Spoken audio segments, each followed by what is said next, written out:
Okay, so when we talked about the box, this has hard edges, so you're not really blending. In the case of this particular box, I wasn't blending.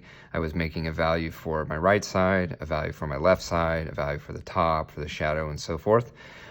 So that's a little bit easier because the one value fills the one side. But in many situations with color pencil, you want to be able to blend that so you are able to see a smooth blend. So what I want to show you here when I'm looking at this sphere is how we would kind of work with the smooth blending, okay? So just like with the box, I'm gonna start with a sharp color pencil, and I'm going to scumble and fill in my circle, okay, as I'm starting to take it from two-dimensional into three-dimensional, taking it from a shape to a form. All right, so I'm gonna kind of scumble around the contour of this. Now, one of the things to think about with this sphere is that if we want something to be white, or we think that at some point we might like it to be a lighter value, with color pencil, we want to leave it alone, okay? So I'm going to exaggerate the highlight that's on the side of this sphere just to demonstrate that to you. All right, so I'm going to bring this around,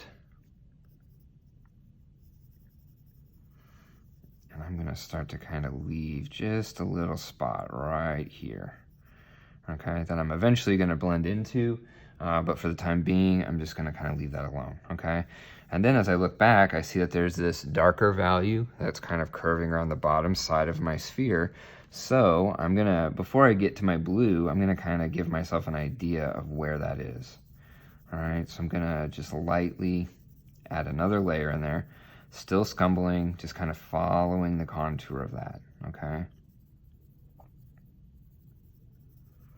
Now, one of the rules of blending is that you want to be able to overlap the colors and the values that you use because you want to try to smooth away that edge. You don't want it to look like it's segmented. You want it to look like it's naturally occurring, okay?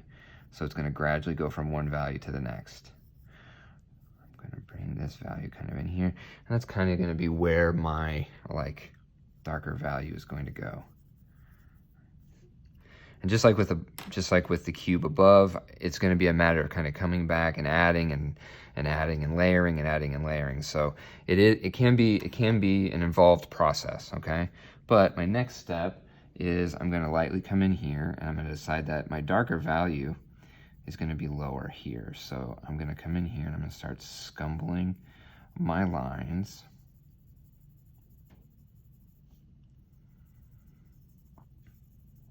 Following that darker orange value that I gave myself. You know, as you use a base color, you know, whatever your base color might be, you can put in a lot of detail and kind of block it in for yourself. So then when you come back in with your other colors that you're going to be adding, you know, your secondary or your analogous colors, you'll be able to, you know, be able to follow that plan just a little bit. I'm going to do the same thing. I'm going to follow this along here where I had that orange.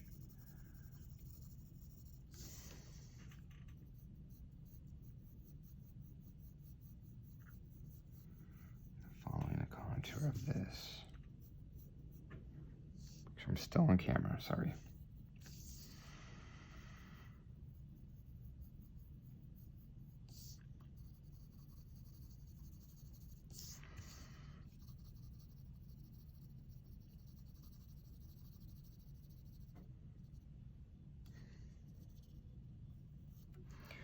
Before too long, I should come back with my orange. Start to kind of work this in there again.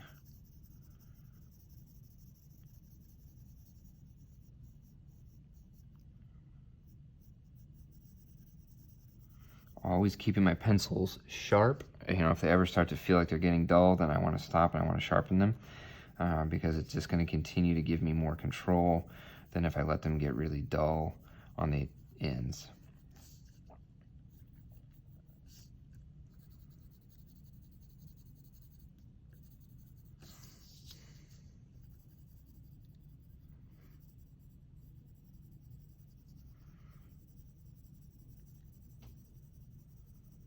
I'm still scumbling along here.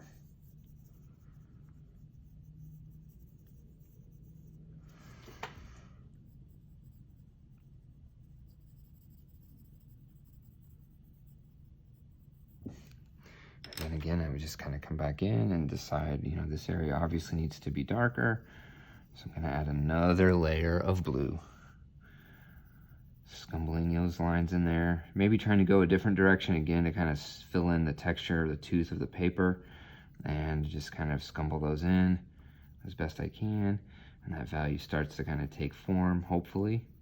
It may take a few layers before you really see the value and see the form that you're trying to create. But if you keep working at it, it's definitely worth it, and it's great to see when that starts to happen.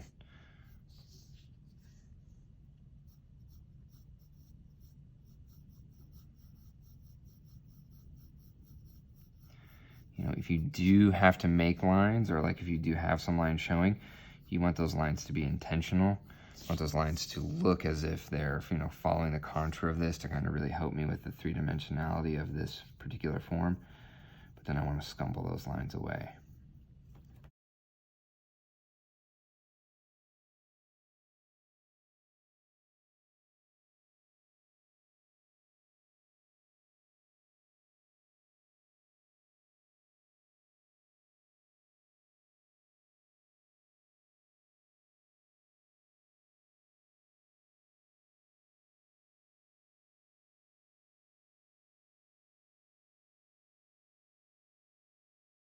White can also act like a blender, so I'm trying to lighten this edge a little bit. I haven't used my colorless blender yet, but see how it's lightening that out and getting rid of some of that line. I treat it just like I would anything else. I can come back in here with my, you know, and layer it with the orange a little bit.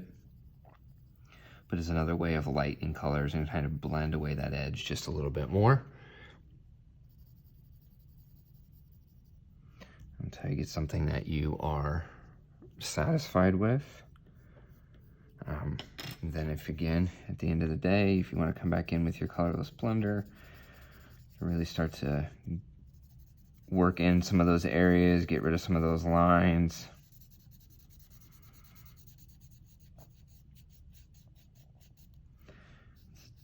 Definitely a good way to finish a drawing.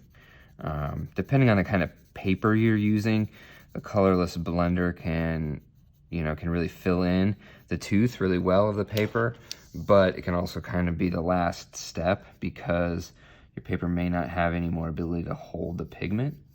So you might think about waiting until the very end when you don't have a lot of revision left to do before you really go over it with that colorless blender. You might be more satisfied with the final result.